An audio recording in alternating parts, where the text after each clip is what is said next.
Yo, what's up? Big Stan Mars here of Good Up FM's Big Breakfast. Heritage Month cook-off. Last week, Dalen destroyed the fish and chips. This week, Natalie Malgas decided she wants to butcher a Bobotie. I was inside the kitchen. I saw what's happening. I became sad. The tears were rolling. Because all ideas I had of a Bobotie is out the window.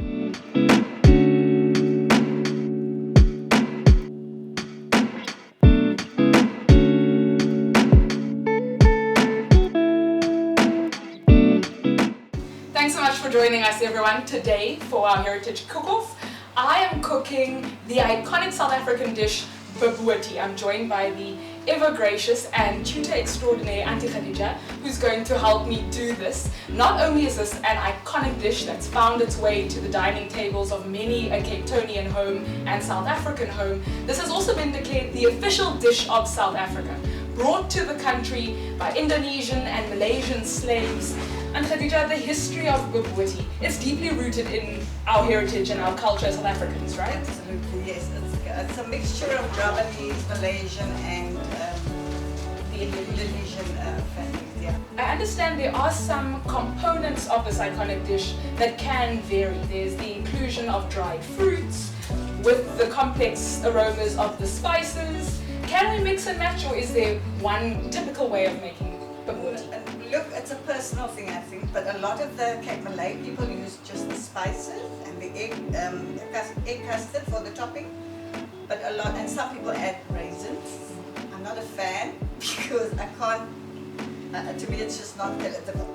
So I just leave it out. But a lot of people put Mrs. Ball's chutney, a lot of people put fruit, a lot of people put whatever they desire, like the raisins and stuff. But I keep it basic because, you know, that is the authenticity of it. So, and then obviously, and when you add the side dishes like the yellow rice and the beetroot salad and the vegetables, just to make it. I can only say thank you that we're going to keep it simple, because in preparation for all of this, I have read up about the dish, the history of it, and I've prayed even more to not stuff it up. So where do we start? Okay, so recently we use 500 grams of steak mince, or any mince that you like in different kinds.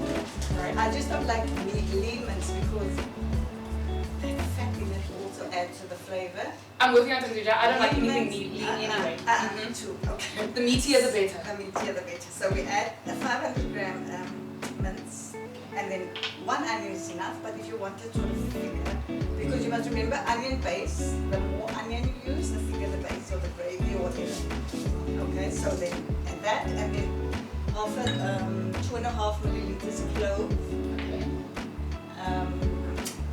I'm so used to eyeballing it. That is so difficult to remember these things. A little bit of curry powder. This is 30 milliliters of curry powder, 1 teaspoon of turmeric, 2 tablespoons of sugar, and then the half a cup of milk is actually for the custard on top. You clean our onion and that you have to do. And then you cut it, you chop it into cubes, what you call it, like right. fine. Yeah. So as fine as possible. Yeah. And then, must I do the whole thing? I think I can carry on. Okay. What you're going to do it later. And then you clean your garlic. I'll say about.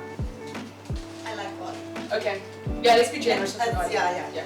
So some people don't like a lot. So okay, you just clean your garlic. Touched garlic. Okay. Right now you cut your onion, and we put about 50 milliliters of oil. Oil. Yeah. Oh, in the pan so that we can. Pan so that you can cook. And then I always add a dollop of butter. That's very scientific. A dollop makes everything better. I do indeed. That and the sugar.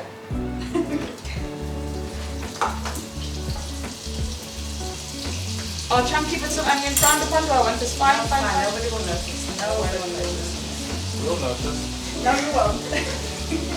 You're going to be so enamored with my cooking, Shane. Guys, we're going to have to start with the onion. Better with Dalen cut the potato. Oh, it's equally terrible. Equally terrible? Yeah. Okay. Do you know who I'm most nervous of tasting my food? Because he has a very sophisticated palate, Khadija? Stan. You're doing this quite gracefully, Nat. Yes, you are. We'll get there, don't worry. Everything you do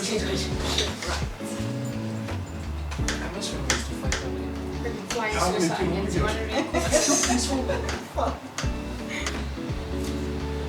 Right, so now we add the onions To the to pan, the right? pan.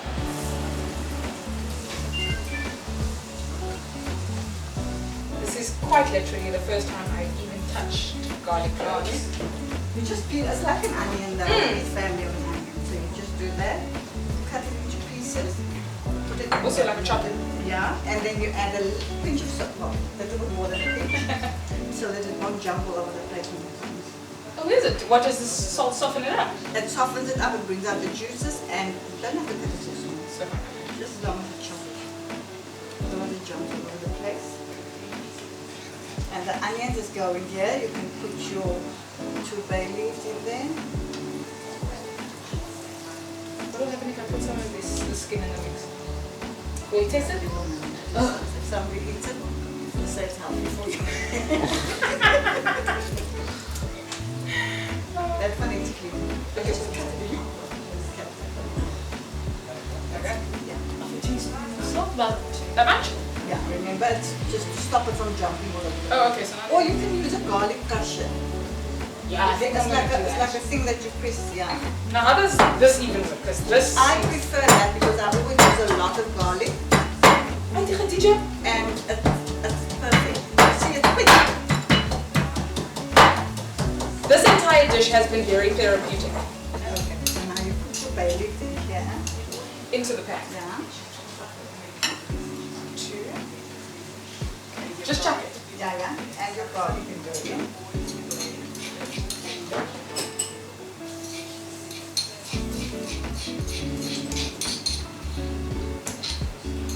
We have to put that all that stuff into the pan. Oh, of course. And the meat. I was just getting ready for aesthetic purposes. Okay. So do I wait until it's golden brown or can I chuck it in now? Let's first give it a Time to simmer. minute or two and stir. And it's just to evenly, evenly. Make sure it's braised.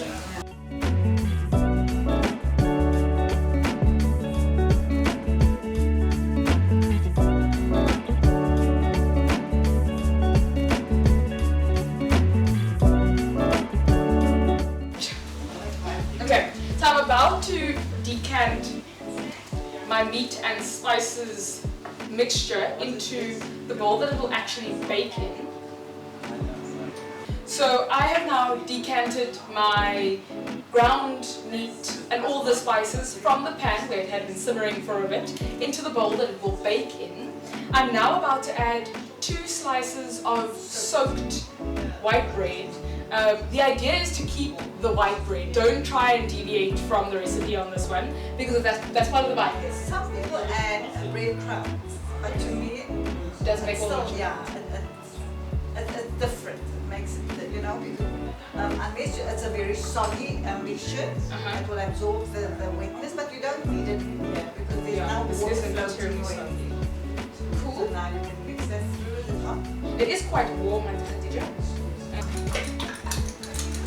Now, if there's one thing I know how to do, it's clicks at egg.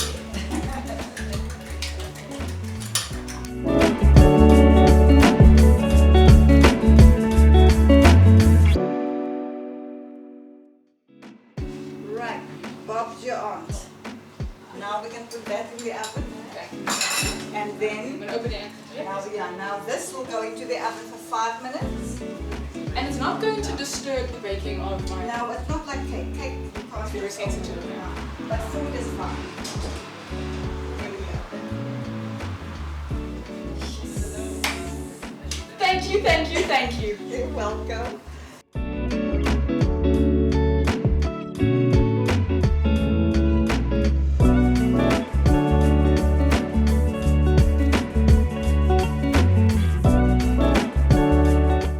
So Bobotie is traditionally served with a rice side. So for tonight, its legendary serving, I've made sweet yellow rice and gem squash with a dollop of veggies in the middle.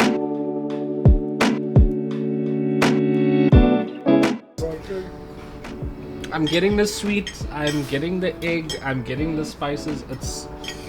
It smells delicious, but it just needs Seasoning. yeah. But other than that, top class job. It Thanks. looks great. Sorry, can I go next, please? I'm not eating it, but I must say it's very fragrant, the dish. And to be honest with you, Nat, at first glance, I can't even tell the difference between yours and the legendary Auntie Khadija. Can So I I just speak want to quickly? say well done. Dismiss everything Gabby said because it smells good on the Khadija's dishes here. Gabby's not tasting it, she's got no right here to say anything. Well done, Natalie. I'm gonna have Auntie Khadija's now, and I wish you all the best and God bless. And stick to journalism, that's your calling. Leave the food, leave the food. I got a thank you, I got it delicious, I got that it's fragrant. As far as I'm concerned, I win. So we You were a very good student, I must say. You took everything in what I showed you, and you were inquisitive, which is a good thing because then you're learning. Oh, thank you. And it looks and it smells good. I must just go and taste it. But you just did it. I actually can't wait for you to taste it because you are the master chef. Thank you so much for availing your time and your kitchen to help me.